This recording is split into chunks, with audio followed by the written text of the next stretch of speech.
Bonjour à tous. Allez, on parle de perte de pouvoir d'achat dans l'immobilier. Et on a un article qui date du 6 mars. C'est la Banque de France qui alerte, qui confirme sur la chute drastique du pouvoir d'achat des Français dans l'immobilier. Donc, que nous dit la Banque de France? En un peu plus d'un an, la donne immobilière, enfin c'est la journaliste qui commente les données de la Banque de France. La donne immobilière a considérablement évolué. Donc effectivement, c'est fini l'époque des 1% sur 20 ans. Ça, c'était la belle époque, comme on dit. Pas si vieille que ça, mais la norme de taux se rapproche désormais des 3% et on s'oriente d'ailleurs, donc je pense d'ici le mois de juin, à peu près 4%. Cette augmentation rapide dégrade le pouvoir d'achat immobilier, bien évidemment. La Banque de France dévoile ce 6 mars la perte de mètres carrés achetable, pour un ménage au revenu médian. On va voir ce que ça veut dire. Et c'est Marie-Ève Freinet, qu'on commence à bien connaître maintenant, hein, donc qu'on remercie pour cet article. Alors que les prix des biens résidentiels accusent leur première baisse en tendance nationale, bon oui, donc une toute petite tendance à la baisse effectivement, hein, comme les échos le révélaient la semaine dernière, des statistiques publiées le 6 mars par la Banque de France documentent un autre aspect du changement en cours de paradigme immobilier, la dégradation du pouvoir d'achat des ménages. Il faut dire qu'on a été tellement gâtés pendant une période de quasiment 10 ans, là, c'était quand même la folie, quoi. Enfin bon, on nous dit quand même donc un sous-titre qui manque pas quand même d'interpeller. Ça veut dire que grosso modo en un an et demi, on a perdu 12 mètres carrés pour la même somme investie dans un appartement, hein, en détail.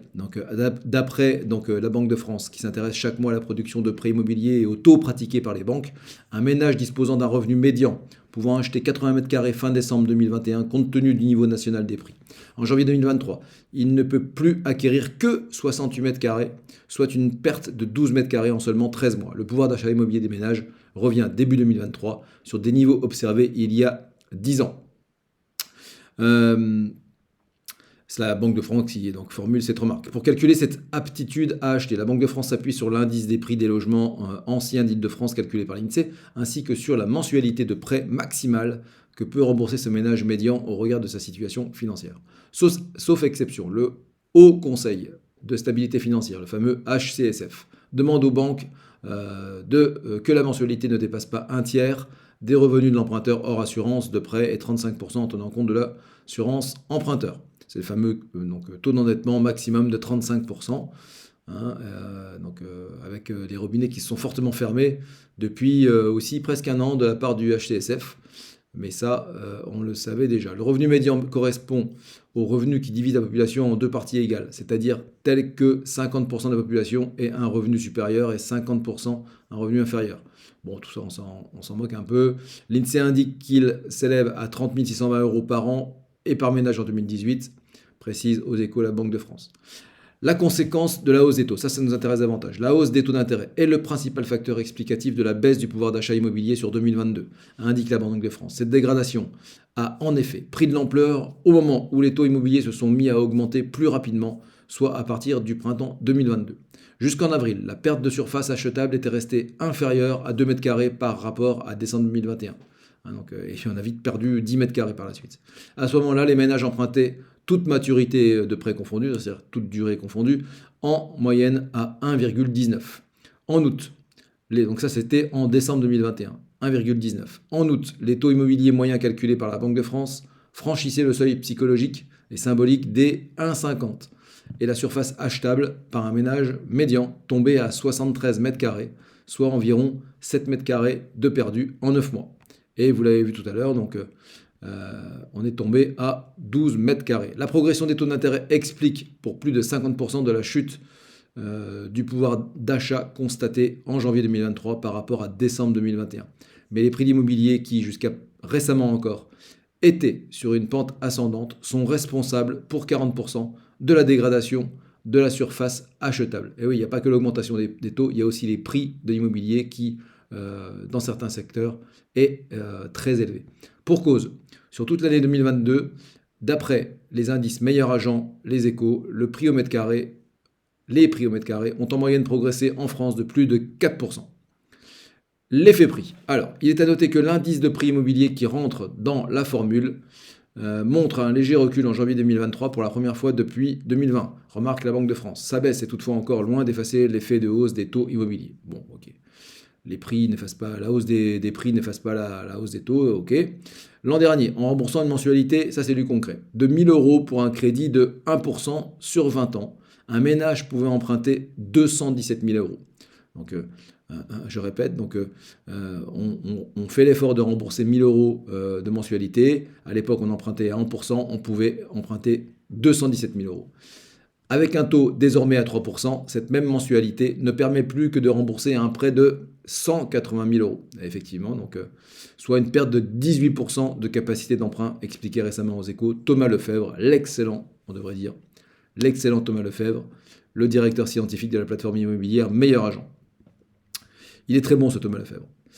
Pour contrebalancer quelque peu l'effet négatif des taux et des prix immobiliers, les emprunteurs pouvaient encore récemment jouer sur la durée de remboursement. En prenant plus de temps pour amortir leur crédit immobilier, ils pouvaient en effet augmenter la capacité d'emprunt. Mais cette solution atteint ses limites, car il n'est pas permis d'étaler indéfiniment la durée contractuelle du crédit. Les banques la plafonnent à 25 ans, bon ça c'est pas nouveau, hein, avec une tolérance de 2 ans supplémentaires pour aller jusqu'à 27 ans, effectivement. S'il y a des travaux lourds engagés dans l'achat de ce bien. C'est-à-dire lorsque l'entrée dans le bien est décalée par rapport à l'octroi du crédit. Okay. Durée d'emprunt au plafond. Ouais, on est au plafond, effectivement. Or, comme le montre l'Observatoire du Crédit Logement, qui revendique cautionner un prêt immobilier sur 3, 67,5% des prêts ont été octroyés en février 2023 sur une durée égale ou supérieure à 20 ans. En moyenne, en 2021, le poids relatif à cette tranche de durée s'établissait à 56%.